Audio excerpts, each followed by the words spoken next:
and let me show you why the fan makes noise, and then I'll go into details suggested by Tony. So first of all, there's a cylindrical tube.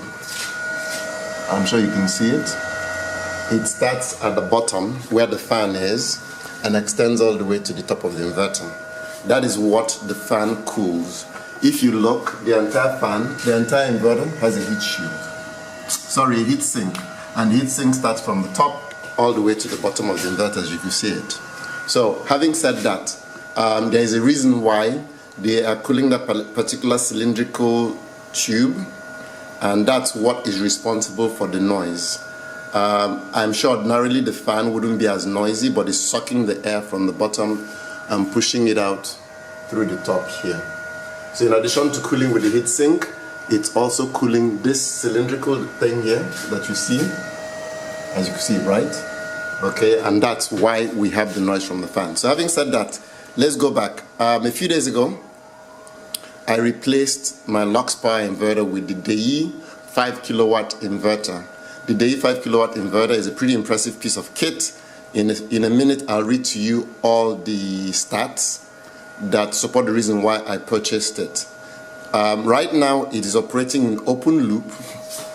So open loop means that my battery does not talk to my inverter, and my inverter does not talk to the battery. But this possesses some intelligence that is able to tell me what I have left in my battery in terms of percentages. So this morning, I think I was down to 29%, and currently, if you look, it doesn't show percentage here, it shows actual numbers because that's what I set it to. But on the phone app, I'll show you the percentage it has. So one thing, you notice here, the light, the grid has a yellow, has a little bit of yellow to it. The reason why that yellow is there is one of two reasons. Well, it's two reasons. One, the grid is not present, or you are approaching a threshold that you've set. That's why that yellow light is there. So someone had sent me a private message asking me why the color is different. That's why it's there. So if my battery is being discharged and is getting close to my low battery warning, it changes from this color here to that color. So now let me go read to you what the stats of this inverter is, and then I'll show you the phone app. I'm going to read from the manual because showing it to you kind of is a little difficult. So it's the one we have is Sun 5K SG01/03LP1. This same inverter is sold as the Sun Sync, and I think there's one more manufacturer they make it for. The bigger brother, which is 8 kilowatt, is sold as the Solac and the Sun Sync. It supports both lead acid and lithium-ion batteries. Your battery voltage range is 40 to 60 volts. Your max charging current is 120 amps, max discharge is 120 amps as well. You have three-stage charging with equalization. There is a battery temperature sensor, as you can see here is a cable for the battery temperature sensor. And let me see if you tell us what the battery temperature is. So you see the battery is 25 degrees Celsius. So it comes with a battery temperature sensor. The maximum amount of PV I could hang on to it, 6,500 watts. So that represents 3,250 watts per MPPT because there are two. Maximum current I could push in is 11 amps. Maximum voltage is 500 volts. So operating range is 100 volts to 500 volts. I think their sweet spot is 370 volts. Right now I'm way under that. MPPT range is 125 to 425. So slowly as I add more capacity, I'm going to build up to that. They are saying full load DC voltage range is 240 to 425. So once you connect your panels to your inverter, charge controller, the voltage will drop, and they prefer 240 to 425. This will continuously output 5,000 watts on battery power, and then when you're connected to the grid, it will push out 5,500 watts. It surges at 2 times rated power, so for 10 seconds it will do 10 kilowatts. AC output 21.7, max AC current is 25, and pass through. So when it's in bypass mode, you can pass 35 amps through it. So 25 amps is max AC current, output rated current, so when you're powering your loads, should not exceed that number. I think that's basically, they claim an MPPT efficiency of 99.9. When I saw 3,850 out of 4,100, I'm believing their claim.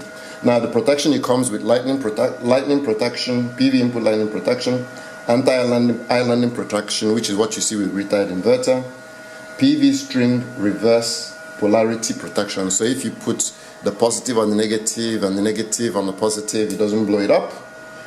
Insulation resistor detection, I have no clue what that is. Those of you who are very smart engineering type, please let me know.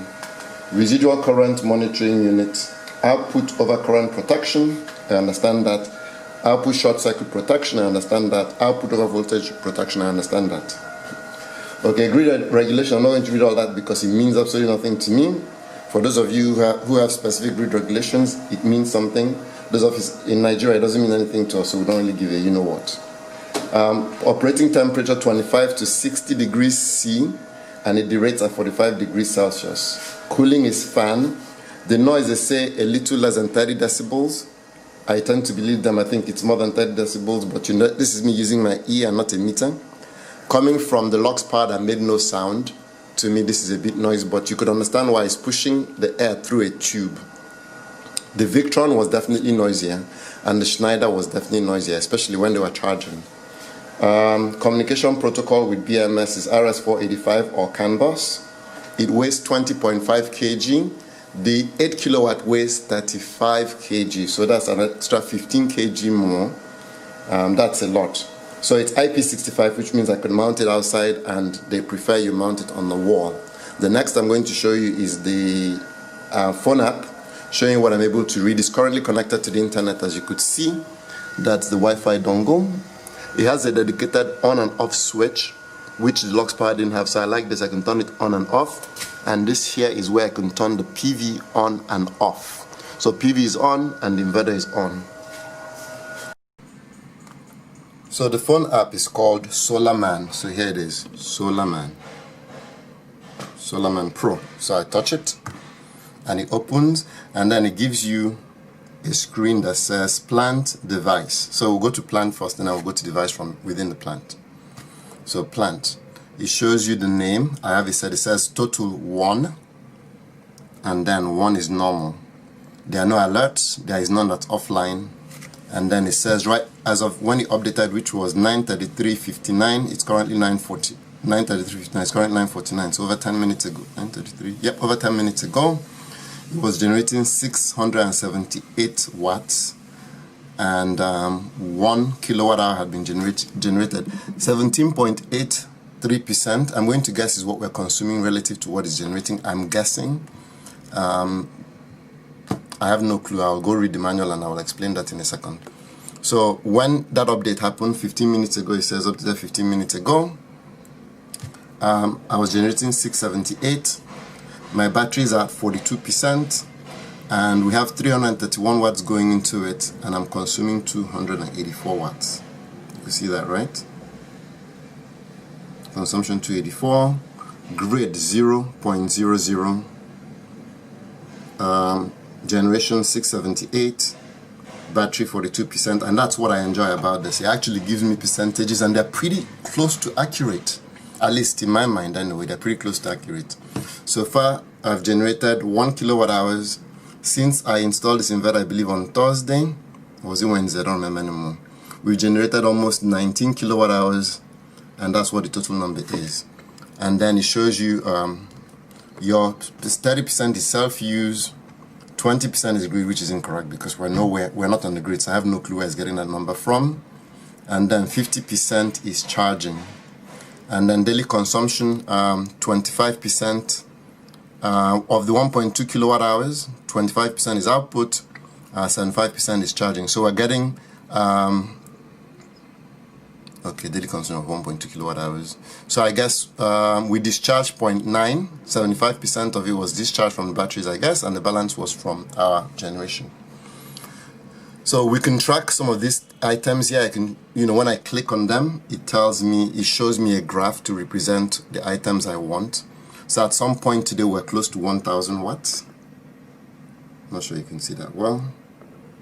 So this is, you can see time of day, and you can see how it slowly moved up till we got close to 1000 watts. So now we're going to go to device, touch device, and then it shows you what device is connected, and then it shows you current power 671. It brings it up. It was updated 48 seconds ago.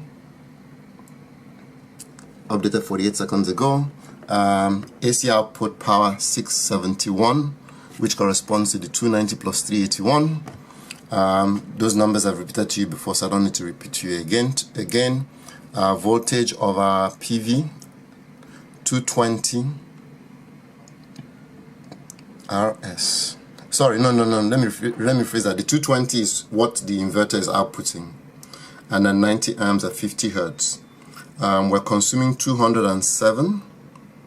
Our panels are putting out 290 on PV1 and 381 on PV2.